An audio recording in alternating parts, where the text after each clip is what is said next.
ડગે પગલે ગોથા ખાતો ને અંધારીમાં પછડાતો રોમ રોમ ખાતો હતા હવે તો કેવળ તારો વિશ્વાસ હું છું નિર્બળ હે મુજના Oh,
પાઠશેમાં સેવાની જે બાબત છે એ આપવામાં આવી છે અને આગલા રવિવારે આગળ જે રવિવાર થયો એમાં આપણે રોમન પત્ર 12મો અધ્યાય અને એની પહેલી કલમનો જે છેલ્લો ભાગ છે એ તમારી બુદ્ધિપૂર્વક સેવા છે એના વિશે આપણે શીખ્યા હતા અને કેવી રીતે સેવા કરવી જોઈએ એના વિશેની બાબતો જે બાકી છે ચૂંટણી પ્રક્રિયા ચાલે છે આગેવાનો ઉત્તેજન આપવામાં આવે છે અને એવા સમયે આપણે મંડળી જુદી જુદી સેવામાં જોડાયેલા છે ત્યારે આ બંને શાસ્ત્ર પાઠો આપણને એ ઈશ્વરની અને માનવ બંધોની સેવા માટે ઉત્તેજન આપે છે. આ બાબતો આપણે સમજવા માટે પ્રયત્ન કરીશું. ફરી એકવાર આપણે આ વચન વાંચીએ. રોમન પત્ર 12મો અધ્યાય અને પહેલી કલમ. તેથી ભાઈઓ, હું તમને વિનંતી કરીને કહું છું કે દેવની દયાની ખાતર તમે તમારા શરીરનું જીવતું, પવિત્ર તથા દેવને પસંદ પડે તો અર્પણ કરો. એ તમારી બુદ્ધિપૂર્વક સેવા છે. અને ત્યારબાદ 11મી કલમ 12મો અધ્યાય અને છેલ્લો ભાગ. પ્રભુની સેવા કરો. પ્રાર્થના કરીએ. અમારા ઈશ્વર, તમારા વચન માટે આભાર માનીએ છીએ. જે વચનો દ્વારા તમે અમારી સાથે વાત કરો છો અને જે ગીત અમે ગાયું એ પ્રમાણે પ્રભુ તમે અમારી સાથે બોલો. તમે અમને ખવડાવો કે અમે બોલીએ અને તમારા વચન વગરના લોકોને તે તમારા વચનો અમને ખવડાવીએ.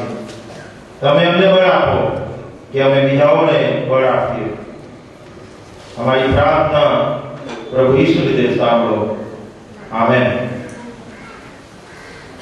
સેવા વિશેની જે બાબત આપણે જોઈ રહ્યા છે અને શિક્ષણ આપવામાં આવ્યું અને પાલ કરી રોમન પત્ર 12મા અધ્યાયમાં એ રાજાઓના રાજા અને પ્રભુના પ્રભુની સેવા અને માનવ બંધુઓની સેવા માટે આ અધ્યાયમાં ઉત્તેજન આપે છે.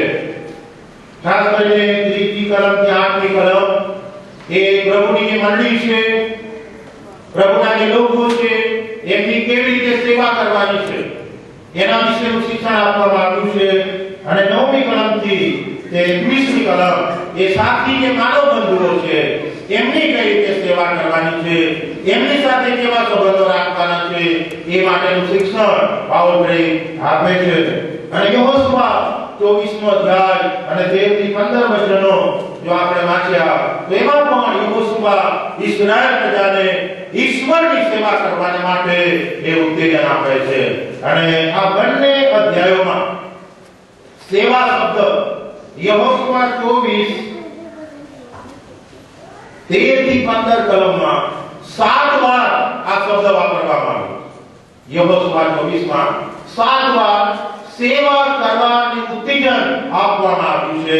અને રોમન પત્ર 12મો અધ્યાય એમાં 4 વખત સેવા શબ્દનો ઉપયોગ કરવામાં આવ્યો છે. એટલે બંને શાસ્ત્ર પાઠ પડીને કુલ 11 વખત સેવા શબ્દ પર ભાર દેવામાં આવ્યો. એનો મતલબ શું કે પ્રભુ તમને મને એની સેવા માટે, માનવ બંધુની સેવા માટે ઉત્તેજન આપી રહ્યો છે કે આપણે આગળ આવીએ. આપણા શરીરનું જીવતું, પવિત્ર અને દેવને પસંદ કર્યું હવે અર્પણ કરીએ. આપણે પૂર્ણ રીતે રૂપાંતર પામીએ એ જૂના સ્વભાવમાંથી અને ઈશ્વરની અને માનવ બંધુઓની સેવા માટે આપણી જાતનું સમર્પણ કરીએ. દુઃખની વાત એ છે મિત્રો, ઘણા બધા લોકો એવા છે કે જે પોતાના પ્રશ્નોને આગળ કરે છે અને સેવાથી અલગ રહે છે. કેટલા બધા તાલંતદારી માણસો, સેવાભાવી માણસો એ સેવા માટે આગળ આવતા નથી. બહુ દુઃખદાયક બાબત. તાલંત છે, આવડતો છે, પણ જાતના પ્રશ્નો આગળ કરીને એ ગૌરવવંતી સેવા, રાજાઓના રાજા અને પ્રભુઓનો પ્રભુ એની મંડળી જે લેવા માટે આવવાનું છે એને દાળ અને કરચલી વગરની બનાવવાની સેવા, એને બાંધવાની સેવા, એને તૈયાર કરવાની સેવા અને માનવ બંધુના સુખ દુઃખમાં ભાગીદાર બનીને એના કલ્યાણની સેવા કરવાના માટે પ્રભુ જ્યારે આપણને આમંત્રણ આપે છે, આપણે કોણ વાલા મિત્રો અને હું કોણ? આપણામાં બી કોઈ લાયકાત નથી કે રાજાઓના રાજા અને પ્રભુઓના પ્રભુની સેવા કરી શકે. કોઈ લાયકાત નથી. આપણે એમ ધારતા હોય કે બીજા લોકોથી સારા છે ને માટે આ પ્રભુમાં બેઠા છે, અને હું એમ ધારતો હોઉં કે બીજા લોકોથી સારો છું માટે હું પુલપીટ પર છું. તમારી ધારણા, મારી માન્યતા ખોટી છે. નરી પ્રભુની દયા અને કૃપા, એ દયા અને કૃપાને કારણે તમને ને મને એક તક આપી છે, તેડો આપ્યું છે. એ જીવન પ્રભુએ આપણને આપ્યું છે, એક સળગતું જીવન છે. ક્યારે પૂરું થઈ જાય કોઈ ગેરંટી નથી. અને આપણે આપણા પ્રશ્નોને આગળ કરી દઈએ, મારો આ છે, મારું તે છે. ગૌરવવંતી સેવા, અને એના માટે પ્રભુ આપણને તેડે છે. સેવા કરો, ઈશ્વર પર પ્રેમ રાખો અને માનવ બંધુઓ પર પ્રેમ રાખો અને એની સેવા કરો. શરીરનું અર્પણ કરો, રૂપાંતર પામો અને ત્યારબાદ તમે સેવા કરો. અને કઈ રીતે સેવા કરવાની? તો આ રાજાઓના રાજા અને પ્રભુઓના પ્રભુની સેવા છે. આ દુનિયાવી સેવા નથી. એ દુનિયાવી જે લોકો અને આગેવાનો જે છે બહાર, એના લક્ષણો, એમની લાયકાતો તમે જુઓ, ઘણા આદર્શ છે, ઘણા સેવાભાવી છે અને ઘણા સ્વાર્થી છે, દેશને માટે, રાજ્યને માટે. પણ ભારતના રાજકારણમાં જે રીતે એવા આગેવાનોએ પ્રવેશ કર્યો અને આપણું રાજકારણ જે રીતે આખું બદલાયેલું, એનું જે ધોરણ એ નીચે ખાડામાં ગયું છે. ચારે બાજુ ભ્રષ્ટાચાર અને મોંઘવારી એક પડકાર છે. એ દેશનું અને રાજ્યનું રાજકારણ છે, એનો ન્યાય આપણે નથી કરતા, પણ આ પ્રભુની મંડળીની સેવા છે. અને એ સેવા એ જે આગેવાન એ સ્વીકારે છે, જે વ્યક્તિ એને સ્વીકારે છે, એ ચાહે પાયની સેવા હોય, ચંડેશ્વરની સેવા હોય, પ્રાર્થનાની સેવા હોય, બાઇબલ સ્ટડીની સેવા હોય, જુદી જુદી સેવા એને કઈ રીતે કરવાની, કઈ રીતે કરવાની, અને આદર્શ લોકો હોય તો એ માર્ગ નિરપેક્ષ સુવાર્તા 10મો અધ્યાય 45મી કલમ, એ આપણો રાજાઓનો રાજા અને પ્રભુઓનો પ્રભુ, એ આપણો આદર્શ. ઉત્તમ ઘેટા બાળક જે ઘેટાને માટે જીવ આપે છે, જે બલિદાન સમર્પણ સાથે સેવા કરે છે, એવી સેવા જેનામાં નમ્રતા છે, જેનામાં પવિત્રતા છે, જેના માનવ બંધુઓ પ્રત્યેનો જેનામાં પ્રેમ છે, ચિંતા છે, કાળજી છે, એ આપણો આદર્શ પ્રભુ ઈસુ ખ્રિસ્ત છે. અને આદર્શ પ્રભુ ઈસુ ખ્રિસ્ત કે છે, માણસનો દીકરો સેવા કરાવવાને નહીં પણ સેવા કરવાને ને ઘણાની મંડળીને સારું પોતાનો જીવ આપવાને આવ્યો છે. સેવા શબ્દમાં જ પ્રભુ ઈસુ ખ્રિસ્તનું જીવન આવી જાય છે આખું, કે જેમાં ત્યાગ, બલિદાન અને સમર્પણ, કિંમત ચૂકવવાની તૈયારી, કઈ મેળવી લેવાની નહીં, એ તો આપવાની. જેનો આદર્શ આપણને મધર તેરેસાએ આપ્યો, જેનો આદર્શ આપણને ગ્રેહામ સ્ટેને આપ્યો, અને જેનો આદર્શ ઘણા બધા મિશનરી મિત્રોએ આપ્યો, એજ્યુકેશનમાં, મેડિકલમાં અને મિશનરી સેવામાં, કે જેઓએ સ્વાર્પણ સાથે, બલિદાન સાથે, ત્યાગ સાથે એ સેવા. સેવાનો મતલબ જ આ છે કે જેમાં વ્યક્તિ પોતે હોમાઈ જાય છે, એ મીણબત્તી બીજાને પ્રકાશ આપે છે અને પોતે સર્જાય. આ સેવા પણ એ કેવી રીતે કરવાની, કેવી રીતે કરવાની છે ને, એ મુદ્દો પછી આવે. પણ આપણે કોની સેવા કરીએ છીએ એ જો સમજીએ ને તો પેલું આપોઆપ આવે. કોની સેવા આપણે કરીએ છીએ, કેવા ઈશ્વરની સેવા કરીએ છીએ, એ જો આપણને સમાનતા છે તો બીજી બાબત આપોઆપ આપણા જીવનમાં આવે.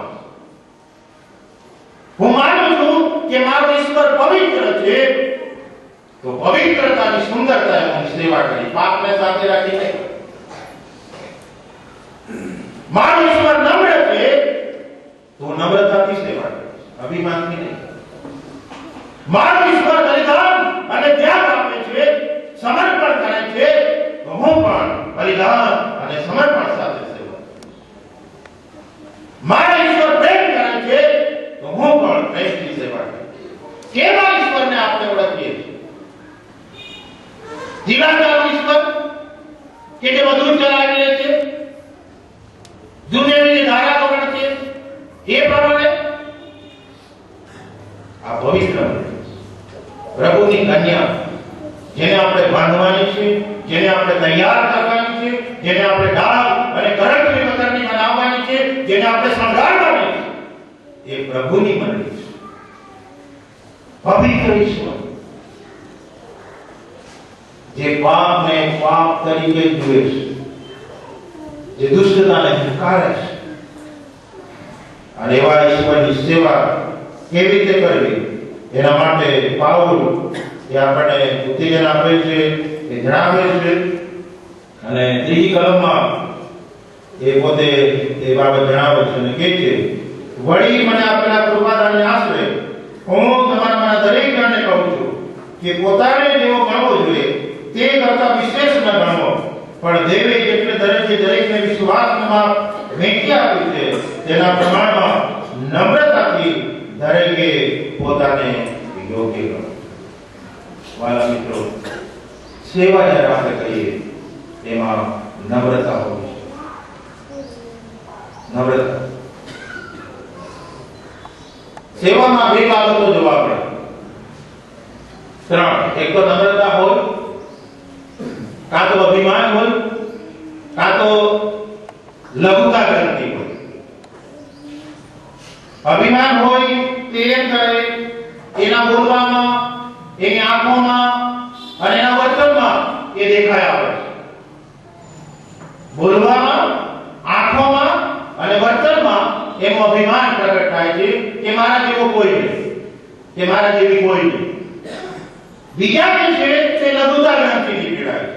મારાથી આ થાય, મારામાં તો આ નથી, મારામાં તો તે નથી.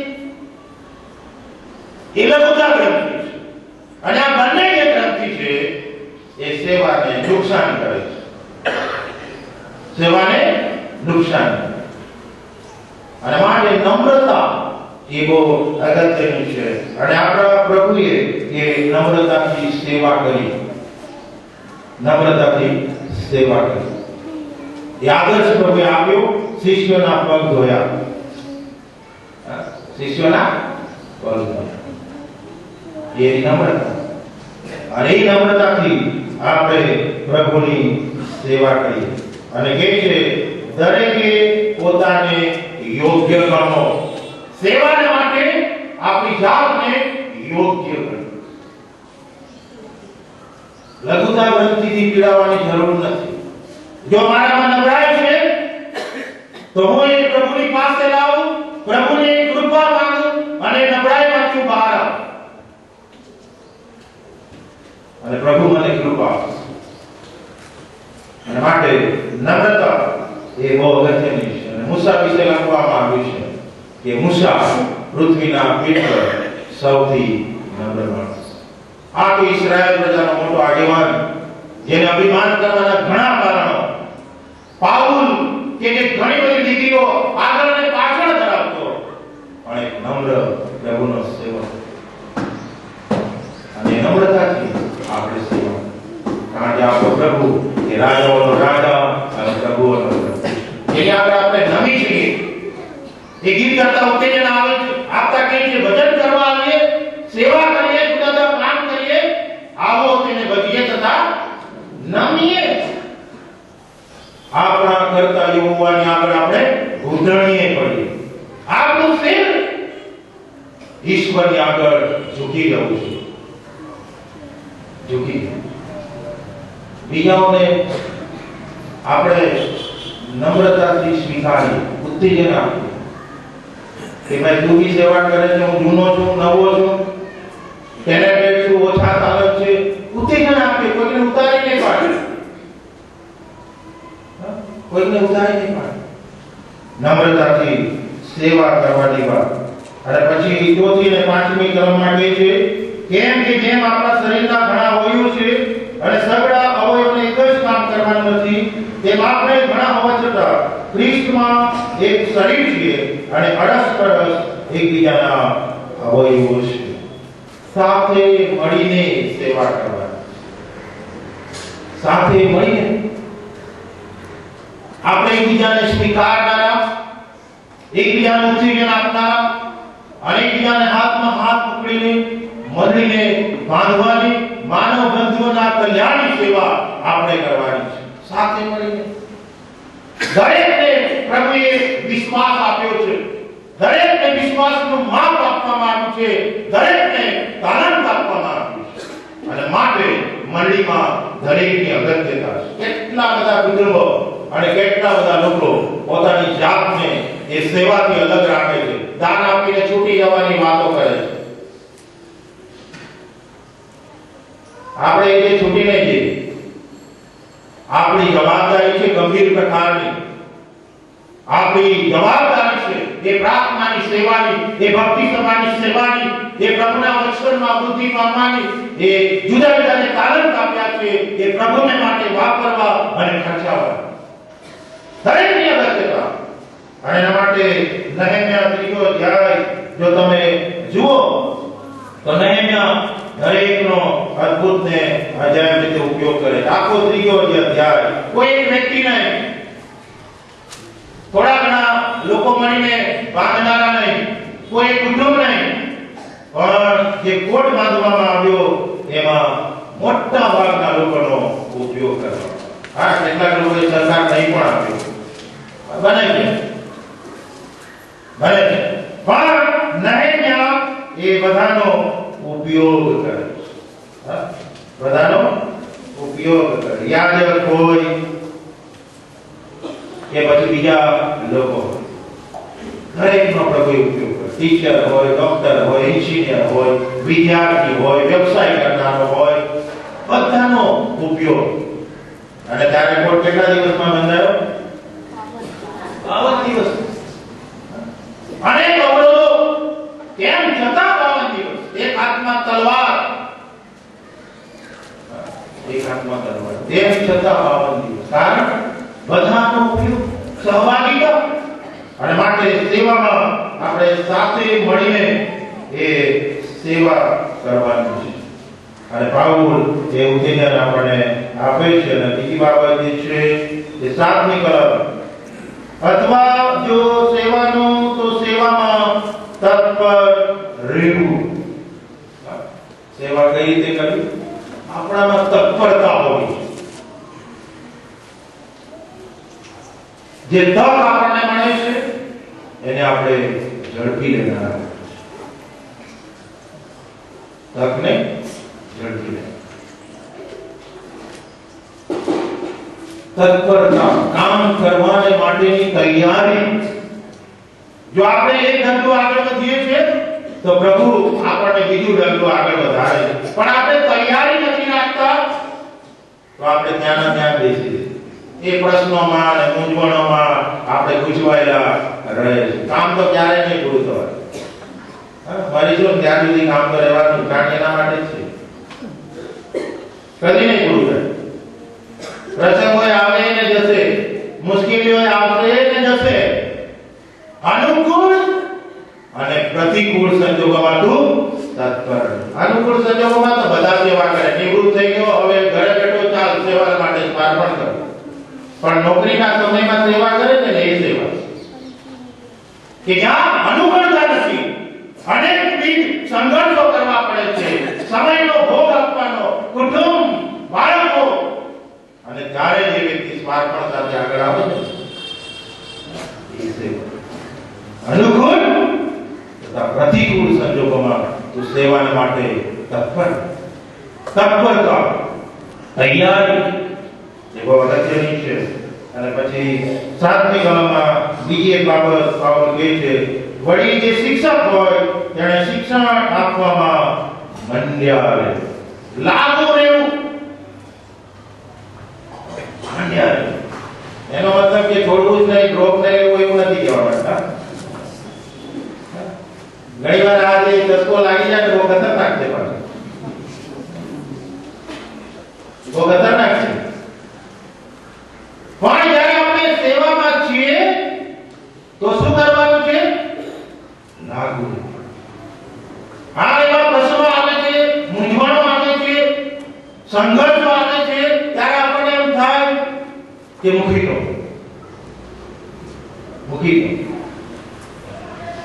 પણ બાઇબલ આપણને ઉત્તેજન આપે છે કે લાગુ. 8મી કલમમાં પણ એ બાબત કરવામાં આવી છે. 8મી કલમ, અને જે સુબોધ કરનાર તેને સુબોધ કરવામાં લાગુ રહેવું, મંડ્યા રહેવું, લાગુ. અને આ બાબત બહુ અગત્યની છે. અનેકવિધ અવરોધો મધ્યે આપણે એમાં ટકી રહીએ, એનો સામનો કરીએ, અને ગૌરવવંતી સેવા એ પ્રશ્નો આપણી સેવા કરતા મોટા નથી, યાદ રાખજો. સેવા કરતા મોટા નથી, પણ સાચા અર્થમાં એ પ્રશ્નોને પ્રભુના હાથમાં સોંપીએ છીએ. પ્રભુ એ પ્રશ્નો મધ્યે, એ મુશ્કેલીઓ મધ્યે અદ્ભુત ને અજાયબ રીતે ઉપયોગ કરે છે. તમે વિલિયમ કેરી વિશે જો જીવન ચરિત્ર વાંચો તો વિલિયમ કેરીની પત્ની ગાંડી થઈ ગઈ હતી. એને સાંકળોથી બાંધતો હતો, સાંકળોથી બાંધી રાખતો. એનો દીકરો એને ગુમાવ્યો.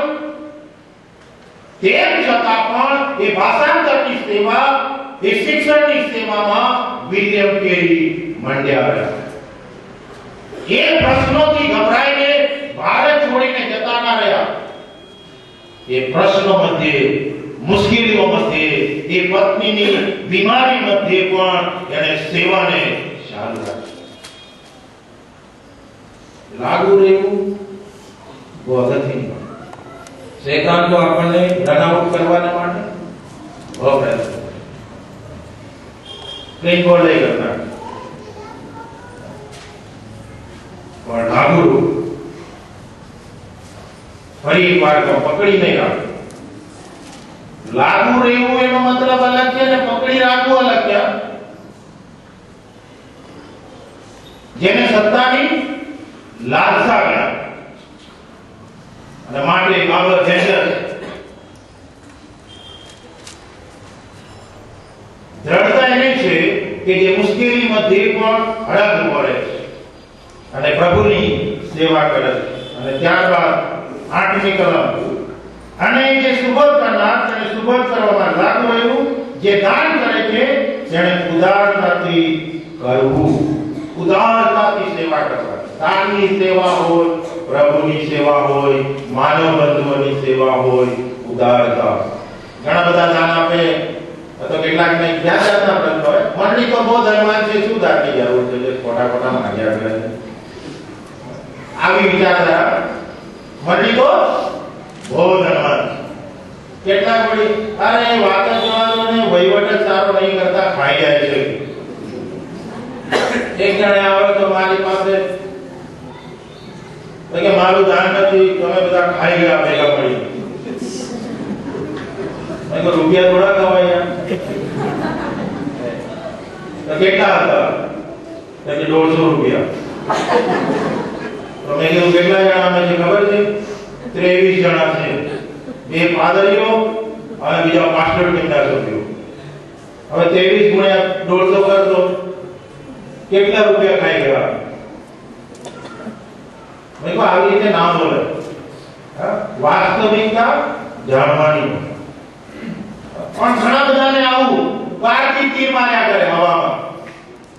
સાધારણ સભા થાય તો કોઈ નહીં આવે પાછા. ઘરે બેઠા સાધારણ સભા ચલાવો. ઘરે બેઠા અહીંયા આવો ને, જે પૂછવું હોય તે પૂછવાનું ખુલ્લામાં. એમાં કશો વાંધો નથી. આપો ખોટી વાતો નહીં. અને જેને નથી આપવું ને એ જાતના પ્રશ્નો કરતો, અને જે ઓછું આપે ને એ પાછો વધારે પ્રશ્નો કરતો. ચલો દશાંશ આપનારો અને આવકના પ્રમાણમાં આપનારો બિચારો આપી અને પૂછે હજુ જોઈએ છે સાહેબ, જરૂર પૂછવું જોઈએ, આપણો અધિકાર છે. પણ એમાં પણ નમ્રતા હોય, એમાં પણ વ્યવસ્થિત. અને કેટલાક તો કમાય છે ને તો આવકના પ્રમાણમાં આપતા. 100 રૂપિયા પર એટલો બધો પ્રેમ છે, ખબર નથી. જુદી જુદી સંસ્થાઓને આખું લિસ્ટ, એક જગ્યાએ હું બેઠો 25 કવર, પણ એ ડાયાલિસિસની સેવા અને મંડળી સેવાને માત્ર 2 કવર. તેની સેવામાં લાગી જાય ભાઈ, મંડળીની સેવામાં શું કરવા લાગે છે? તેની સેવામાં લાગી જાય. મંડળી આટલી કાળજી રાખે છે, સુખમાં અને દુઃખમાં સાથે રહે છે, બધું કરે છે. એને પ્રાધાન્ય આપવાની બદલે બીજાને કે જે વરસાદ વધારે ઉકેલે આવી જાય. અને ત્યાં કોઈ જગ્યાએથી પાછો વરસાદનો શુભેચ્છા પાત્ર આવી જાય કે 10 જણને બતાવો, જો કે કાગળ આવે. અને પેલા મંડળીના કમિટી સભ્યો 15 વાર ઘરે જાય, માતા દુખી હોય પાદરી ઘરે આવે, તે નહીં, પણ ત્યાંથી કાગળ આવે, જાણે સ્વર્ગમાંથી આવ્યો. એટલા બધા ગર્વ કરે. કેટલા રૂપિયાનો કાગળ ખબર? 2000 નો એક કાગળ. કેટલાનો? 2000 રૂપિયાનો એક કાગળ. અને અહીંયા જે મંડળી રાત ને દિવસ કાળજી રાખે છે એને કેટલા? 100. મહિને 100 એટલે વર્ષે 1200. 15000 કમાના. આવકના પ્રમાણમાં ઉદારતા, બધી વાતે આપણે ઉદાર અને જે દાન આપે છે તેને ઉદાર સેવા આપણે ઉદારતાથી કરીએ.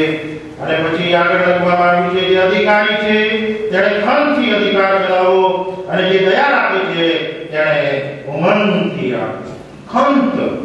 ખંતીલા હોવા જોઈએ. સેવા કરનાર કેવો હોય છે?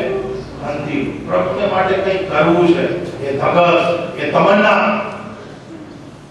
જ્યારે તમારો ક્રિકેટર આવે ત્યારે તમારે જવાનો, એ હાથ ભાંગી જાય, પગ ભાંગી જાય, કશો વાંધો નહીં, પણ ક્રિકેટમાં સ્થાન મેળવવા, એ ટીમમાં સ્થાન મેળવવા એ ગમે તે કરે. ફિલ્ડિંગ એવી કરે ને, એ બોલ બાઉન્ડરી સુધી જાય તો ભલે ન જણાય, હું પકડી લઈશ. એ કામ ધગસ, મારે પ્રભુને માટે કંઈક કરવું છે, એ આપણામાં હોવું છે. અને ઉમંગ નહેમ્યા બીજા અધ્યાયમાં કોટ બાંધવાની વાત છે, એમાં નહેમ્યા લોકોને ઉત્તેજન આપે છે. અને ત્યાં લખવામાં આવ્યું છે બીજો અધ્યાય કે કામ તેઓએ ઉમંગથી શરૂ કર્યું. ક્યાંથી શરૂ કર્યું? ઉમંગ, ઉત્સાહ, આનંદ અને ઉમંગ. અવશ્ય નિરાશા નહીં, હતાશા નહીં, કરવા ખાતર નહીં, પણ શું કરવાનું? ઉત્સાહ, આનંદ અને ઉમંગથી પ્રભુની સેવા. આપણા ચહેરા પર એક સંતોષ હોય, સેવાનો આનંદ હોય કે નહીં હું કંઈ કરું છું, ફરજ પડે છે. ઉત્સાહ અને આનંદ. અને એના કારણે શું થયું? 52 દિવસમાં કોટ બંધાય. ઉત્સાહ અને આનંદનું પરિણામ આ છે વાલા મિત્રો, 52 દિવસમાં કોટ બંધાય. અનેક અવરોધો હતા, પણ એમનામાં આનંદ હતો, ઉત્સાહ હતો, ઉમંગ અને ખંત. અને માટે એ 52 દિવસમાં કોટ બંધાયો. અને યહોશુઆ 24માં જે કેટલીક બાબતો છે હું ટૂંકમાં તમને જણાવી દઉં છું, જે બહુ મહત્વની છે. 24મો અધ્યાય 13મી કલમ 4 બાબતો એમાં આપવામાં આવી છે ઈશ્વરની સેવા વિશેની. ત્યાં લખવામાં આવી છે 14મી કલમ, તો હવે યહોવાનું ભય રાખો ને પ્રમાણિકતાથી ને સત્યતાથી તેની સેવા કરો. અને નદીની પેલી ગમ તથા વિસ્તારમાં તમારા પિતરો જે દેવોની સેવા કરતા હતા તે દેવોને દૂર કરીને યહોવાની સેવા કરો. 4 બાબતો. સેવામાં ઈશ્વરની ભીખ. આ ઈશ્વરની સેવા છે અને માટે ઈશ્વરની ભીખ. આપણે માણસોની ભીખ બહુ વધારે રાખીએ. ચલો ટીચર વિદ્યાર્થી ટીચરની ભીખ રાખે, પણ એ વિદ્યાર્થીને એમ ખબર હોય કે ટીચર નથી તો એ ઈશ્વર છે, તો એ ટીચર પર કદી નહીં આધાર રાખે. એ ચોરી કરનારો એમ ખબર હોય ને કે સ્કૂલવાળા આવે કે નહીં આવે, પણ કોણ આવ્યો છે? ઈશ્વર. તો એ કાપડ નહીં કાઢે, લઈ નહીં ચાલો. અને માટે સેવામાં ઈશ્વરનું ભય એ બહુ અગત્યનું. દુષ્ટતાથી દૂર રહેવું. ઈશ્વરનું ભય એટલે દુષ્ટતાથી દૂર રહેવું. અને પછી પ્રામાણિકતાથી સેવા. પ્રામાણિકતા. નાનું કામ હોય કે મોટું કામ, 1 તાલંત હોય, 2 તાલંત હોય કે 5 તાલંત હોય, પણ આપણે પ્રમાણિક રહીએ, વિશ્વાસુ રહીએ, નિખાલસ રહીએ. નિખાલસતા પ્રભુને બહુ ગમે છે અને માણસોને પણ બહુ ગમે. નિખાલસ માણસ કેવો હોય ખબર? કબૂલાત કરનાર. એની ભૂલ થાય, દરેક માણસ ભૂલ કરે છે, પણ કેટલા કબૂલ કરતા નથી, કેટલા કબૂલ કરે છે, પકડી રાખે. પ્રભુને નિખાલસ માણસો કરે. યુના જેવા. યુના શું કહે છે? મારા લીધે તોફાન આવ્યું છે.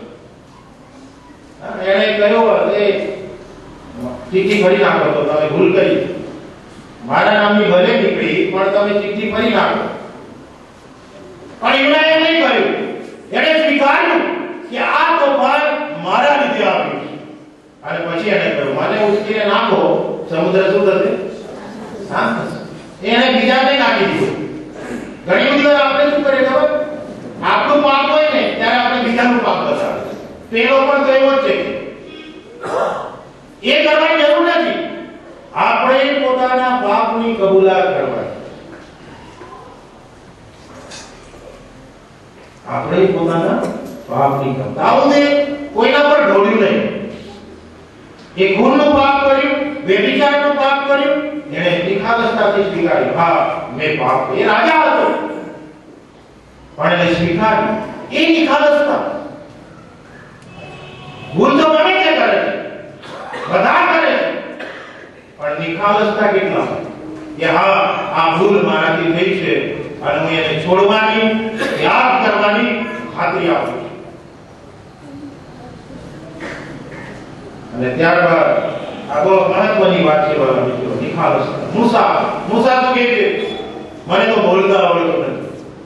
એનામાં નિખાલસતા. કબૂલાત કરવાની.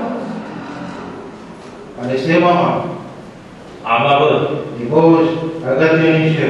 અને પછી કહે છે કે સત્યતાથી સેવા. ઈશ્વર સત્ય છે અને સત્યતા એ બહુ અગત્યની છે. જૂઠ અને સત્ય હંમેશા સંઘર્ષ કરે છે. સત્ય માટે એકલા હોય ને તો સત્ય બદલાતું નથી, યાદ રાખો. થોડું ભેગું થઈ જાય જૂઠમાં તો એ કઈ જૂઠું સાચું છે એવું નથી થઈ જતું. સત્ય એટલે સત્ય. પ્રોટેસ્ટન્ટ ધર્મની જ્યારે સ્થાપના થઈ પંથની આપણી, ત્યારે માર્ટિન લ્યુથર તો એકલો હતો, પણ એનું કઈ સત્ય બદલાય નહીં ગયું. એને કહ્યું કે વિશ્વાસથી માણસ તારણ પામશે, નહીં તેની રૂઢી કરણીઓ, નહીં તેના કામો દ્વારા. એને આખા રોમન સંપ્રદાયની સામે એકલો ઉભો રહ્યો માર્ટિન લ્યુથર, અને એને કહ્યું કે વિશ્વાસથી માણસ તારણ પામશે. એ સત્ય બદલાય નહીં ગયું. માટે સત્યતાના પક્ષે રહેવું, સત્યતાથી સેવા કરવી એ બહુ અગત્યની. ઘણી બધી વાર આપણે મૂકી દઈએ, સમાધાન કરી દઈએ. અને છેલ્લી જે વાત છે તે દૂર કરવાની વાત. દેવોને દૂર કરીને એટલે ઈશ્વરને પ્રાથમિકતા આપવાની. જે બાબતો ઈશ્વર અને આપણી વચ્ચે સતત અવરોધરૂપ છે એવી બાબતોને આપણે દૂર કરીએ અને ઈશ્વરને આપણે પ્રાથમિકતા આપીએ. પ્રભુનું વચન કહે છે કે મિસ્રમાં તમારા પિતરો જે દેવોની સેવા કરતા હતા તે દેવોને દૂર કરીને યહોવાની સેવા કરો. દૂર કરો એવી કઈ બાબત છે કે જે મારી અને ઈશ્વરની વચ્ચે સતત અવરોધરૂપ છે. એ પાપને આપણે દૂર કરીએ, ઈશ્વરને આપણે સાચા અર્થમાં માન આપીએ, એને પ્રાથમિકતા આપીએ, સાથે રાખીને સેવા ના થાય, સાથે રાખીને સેવા ના થાય. અને માટે એને દૂર કરવું એ બહુ જરૂરી છે. અને યહોશુઆએ બહુ સ્પષ્ટ કહ્યું કે એને તમે દૂર કરો.